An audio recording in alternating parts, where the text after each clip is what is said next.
Morning. Trying to catch the sunrise here out at Keystone Dam. There's a big giant cloud, but I'm hoping that it's going to give us some beautiful colors. I'm going to continue with the end of Habit 6, Synergize. This is Force Field Analysis from page 279. In an interdependent situation, synergy is particularly powerful in dealing with negative forces that work against growth and change.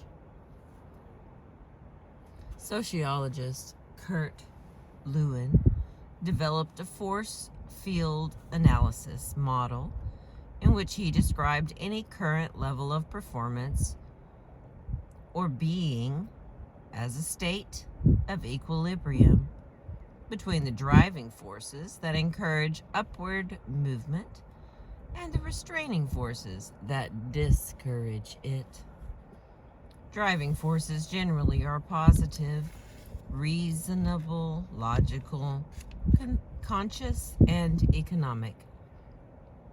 In juxtaposition, restraining forces are often negative, emotional, illogical, unconscious, and social, psychological. Both sets of forces are very real and must be taken into account in dealing with change. In a family, for example, you have a certain climate in the home, a certain level of positive or negative interaction, of feeling safe or unsafe in expressing feelings or talking about concerns, of respect or disrespect in communicating among family members. You may really want to change that level. You may want to create a climate that is more positive, more respectful, more open and trusting. Your logical reasons for doing that are the driving forces that act to raise the level.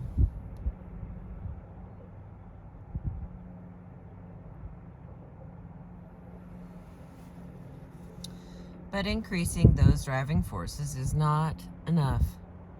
Your efforts are opposed by restraining forces, by the competitive spirit between children in the family, by the different scripting of home life you and your spouse have brought to the relationship, by habits that have developed in the family, by work or other demands on your time and energies.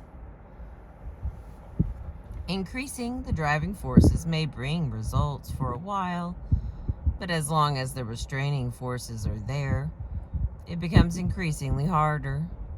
It's like pushing against a spring.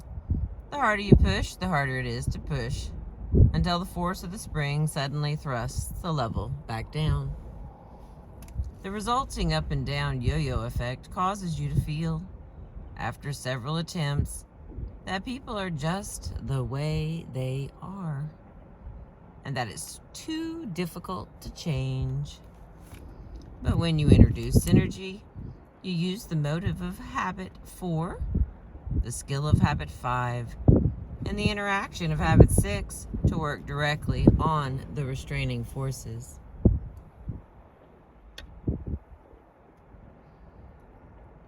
Okay, wait a second. Yes, there we go. You create an atmosphere in which it is safe to talk about these forces. You unfreeze them, loosen them up, and create new insights that actually transform those restraining forces into driving ones. You involve people in the problem, immerse them in it, so that they soak it in and feel it is their problem, and they tend to become an important part of the solution. As a result, new goals, shared goals are created, and the whole enterprise moves upward, often in ways that no one could have anticipated. And the excitement contained within that movement creates a new culture. The people involved in it are enmeshed in each other's humanity and empowered by new fresh thinking, by new creative alternatives and opportunities. I've been involved several times in negotiations between people who were angry at each other to exacerbate the problem. Who were angry at each other and hired lawyers to defend their positions. And all that did was to exacerbate the problem because the interpersonal communication deteriorated as it went through the legal process. But the trust level was so low that the parties felt they had no other alternative than to take the issues to court. Would you be interested in going for a win-win solution that both parties feel really good about? I would ask. The response was usually affirmative, but most people did not really think it was possible. If I can get the other party to agree, would you be willing to start the process of really communicating with each other? Again, the answer was usually yes. The results in almost every case have been astounding. Problems that had been legally and psychologically wrangled about for months have been settled in a matter of a few hours or days. Most of the solutions weren't the courthouse compromise solutions either. They were synergistic, better than the solutions proposed independently by either party. And in most cases, the relationship continued even though it had appeared in the beginning that the trust level was so low and the rupture in the relationship so large as to be almost irreparable. At one of our development programs, an executive reported a situation where a manufacturer was being sued by a long-time industrial customer for lack of performance. Both parties felt totally justified in the rightness of their position and perceived each other as unethical and completely untrustworthy.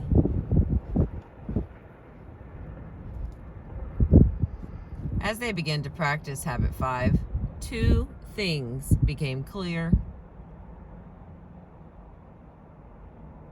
First, early communication problems resulted in a misunderstanding, which was later made worse by accusations and counter-accusations.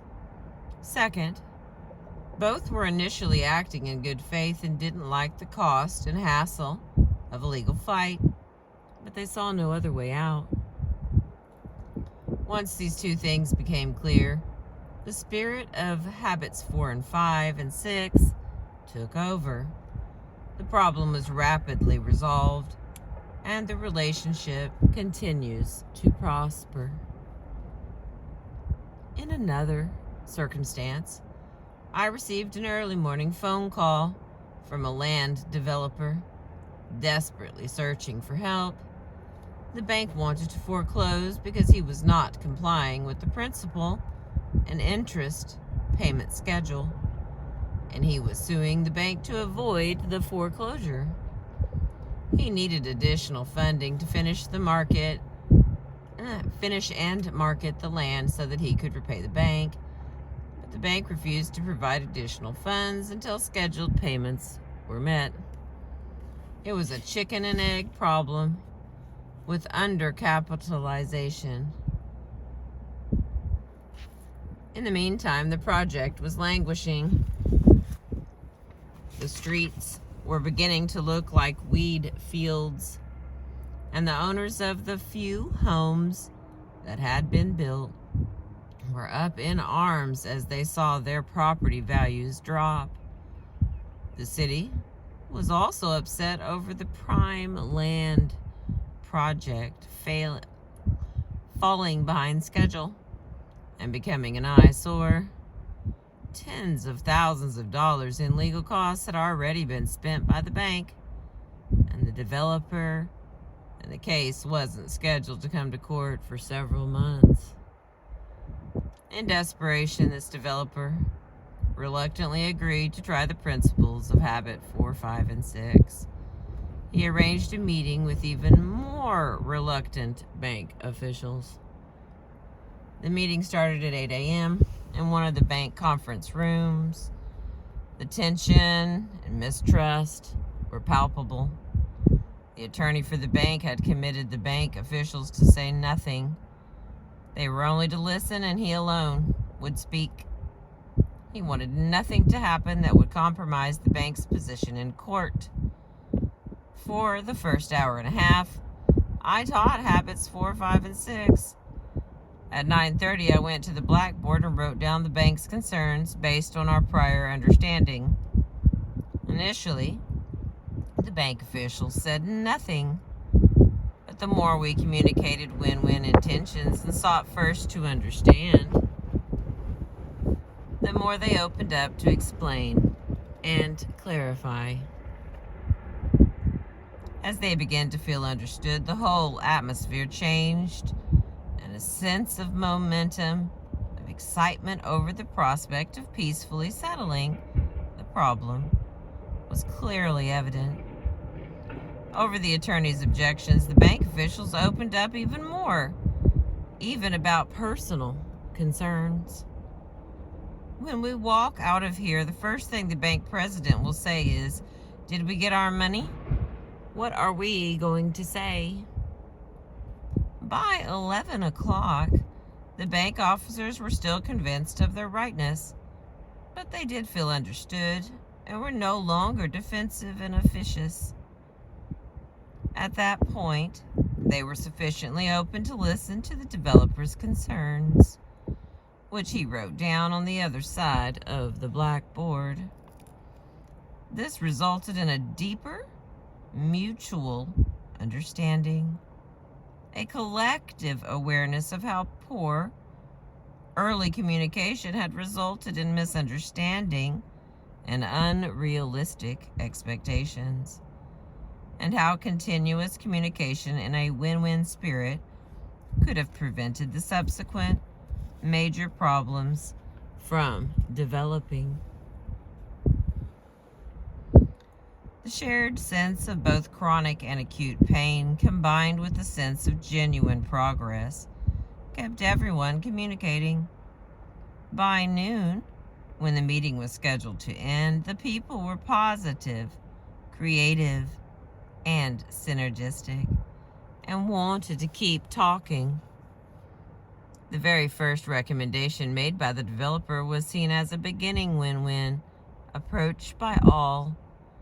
It was synergized on and improved, and at 12:45 p.m., the developer and the two bank officers left with a plan to present together to the Homeowners Association and the city.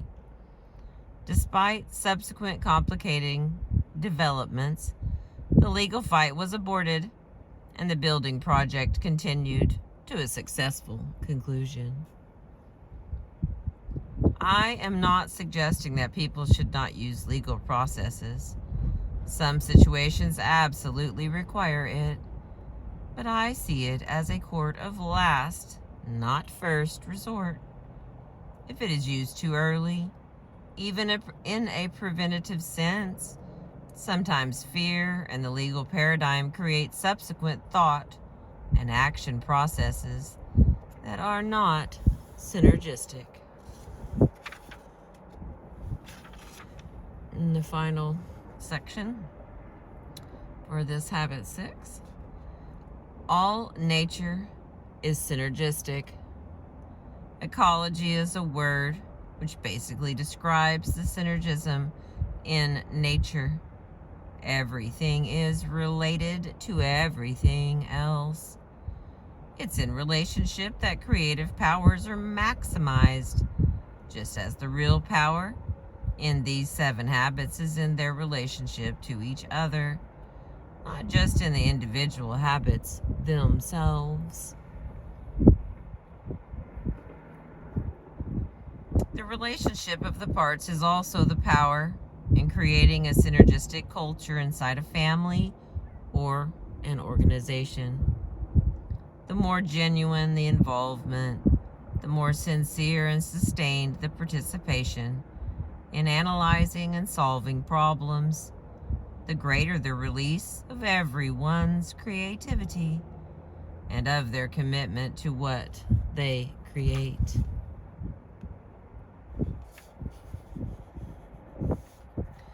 This, I'm convinced, is the essence of the power in the Japanese approach to business, which has changed the world marketplace. Synergy works. It is a correct principle. It is the crowning achievement of all the previous habits. It is effectiveness in an interdependent reality. It is teamwork, team building, the development of unity and creativity with other human beings. Although you cannot control the paradigms of others in an interdependent interaction or the synergistic process itself, a great deal of energy, of synergy, is within your circle of influence. Your own internal synergy is completely within the circle. You can respect both sides of your own nature, the analytical side and the creative side. You can value the difference between them and use that difference to catalyze creativity. You can be synergistic within yourself, even in the midst of a very adversarial environment. You don't have to take insults personally. You can sidestep negative energy. You can look for the good in others and utilize that good, as different as it may be, to improve your point of view and to enlarge your perspective. You can exercise the courage in interdependent situations to be open, to express your ideas, your feelings, and your experiences in a way that will encourage other people to be open also. You can value the difference in other people. When someone disagrees with you, you can say, "Good, you see it differently." You don't have to agree with them. You can simply affirm them, and you can seek to understand. When you see only two alternatives, yours and the wrong one, you can look for synergistic third alternative. There's almost always a third alternative. And if you work with a win-win philosophy and do really seek to understand, you usually can find a solution that will be better for everyone concerned. Now here's the 4 application suggestions for the end of this chapter. Number 1, think about a person who typically sees things differently than you do. Consider ways in which those differences might be used as stepping stones to third alternative solutions. Perhaps you could seek out his or her views on a current project or problem, valuing the different views you are likely to hear. Number 2, make a list of people who irritate you. Do they represent different views that could lead to synergy if you had greater intrinsic security and valued the difference? Number 3, identify a solution in which you desire greater teamwork and synergy. Identify a situation in which you desire greater teamwork and synergy. What conditions would need to exist to support synergy? What can you do to create those conditions? And the 4th and final one, the next time you have a disagreement or a confrontation with someone, attempt to understand the concerns underlying that person's position. Address those concerns in a creative and mutually beneficial way. right. That is the end of chapter 6 on page 284 from our book, The 7 Habits of Highly Effective People by Stephen R. Covey, that I've been reading to you. The last part is going to be part 4, and it's habit 7. It looks like there's still another 20 pages. I don't know, something like that. I appreciate you being with me. We caught some of that sun. Might let us sit here for just a minute and finish up the beauty of that. It's turning into quite the morning.